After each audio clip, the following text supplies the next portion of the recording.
So I was listening to Colin and Samir the other day, and when they interviewed Marcus Brownlee, he said that one of his favorite things about YouTube was how democratic it was. And that's why we love YouTube, right? Because we can choose who we subscribe to, because anyone can be a creator. By choosing who we view and engage with, anyone can succeed, right?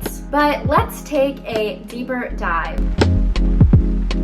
Is YouTube being a democracy the same thing as YouTube being fair? What is a democracy and what are its different elements? According to the dictionary, the first definition is a government by the people, especially rule of the majority. The second definition is a government in which the supreme power is vested in the people and exercised by them directly or indirectly through a system of representation, usually involving periodically held free elections. Hi, if you don't know me, my name is Ashley. My handle is Ashley Y. I'm a rising junior at Columbia University, and I actually don't know that much about democracy, political science, or YouTube. I've only been on this platform for a little over a month, and I also am a failed poli-sci major who took one poli-sci course and received some feedback.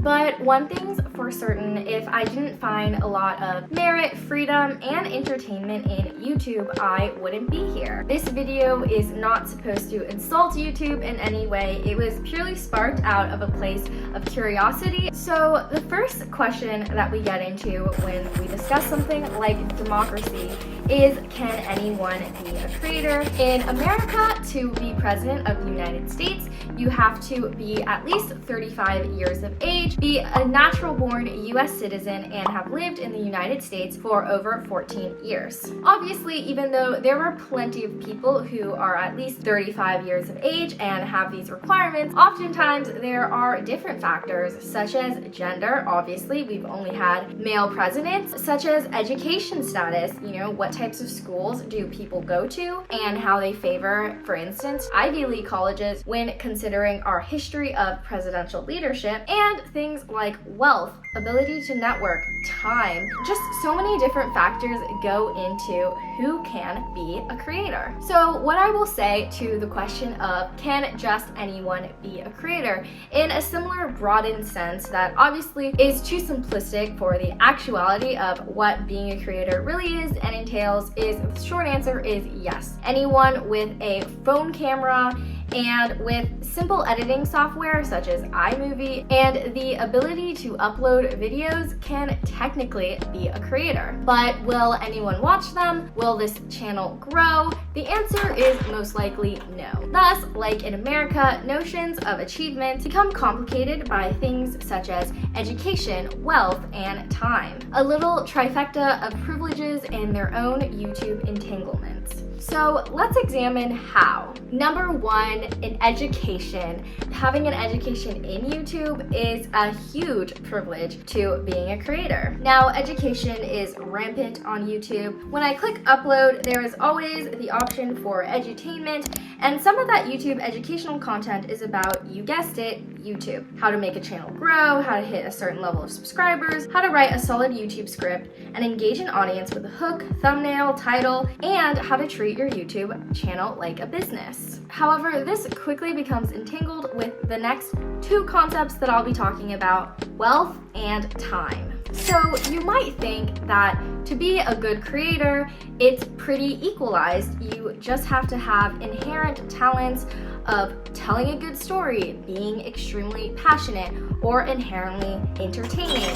However, you quickly realize that you need some level of being able to finance yourself, being able to have a certain amount of money that you can invest, and as you grow the channel, reinvest the money you earn from your channel back into your channel. You need editing software, lighting, a microphone, camera equipment, and sometimes if you grow, such as to the level of Mr. Beast, but also even people with just hundreds of thousands of subscribers, you have to hire people like a personal manager, an editor, and a photographer, and you also need to optimize on your location, and in order to ensure that you aren't getting scammed out of your money or just are able to capitalize on your own creative capital, you have to be educated in stuff like how much should my advertisements be costing? How much should different channels be making? And lastly, you're going to need time. It's hard to be a full-time student, a mother, to have a full-time job, and to also have a YouTube channel. You not only need to create, but you also need the time to teach yourself how to create, to edit, and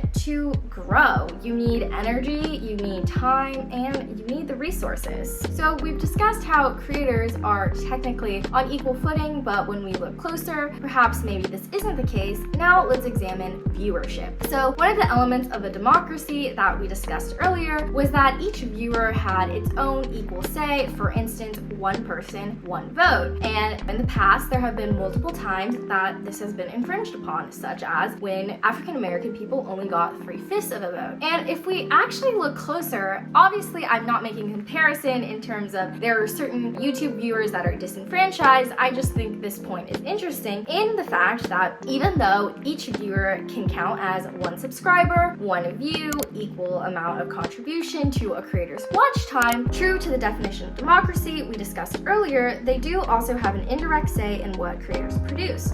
When they show engagement, numbers go up, and when numbers go up, creators feel more compelled to create the type of content that people want to see. There is a difference in how viewers are calculated in terms of ad revenue, how YouTube sells ads through AdSense. Viewers are not all the same. Certain viewers are worth more than other viewers, and depending on how different advertisers and markets see their target demographic, they pay creators accordingly. And this is also called CPM, or cost per mil. It's the amount of money that advertisers are willing to pay for 1,000 views. So for instance, a finance video whose target audience is people with high buying power and living in the United States, they will make substantially more than, say, a young girl trying to show people her plants. So to learn more about the YouTuber economy, I've been watching channels such as vidIQ, Ali Abdaal, and Colin and Samir, which are great places and have taught me something that I myself have believed for a long time and created my channel around, which is the foundational tenet of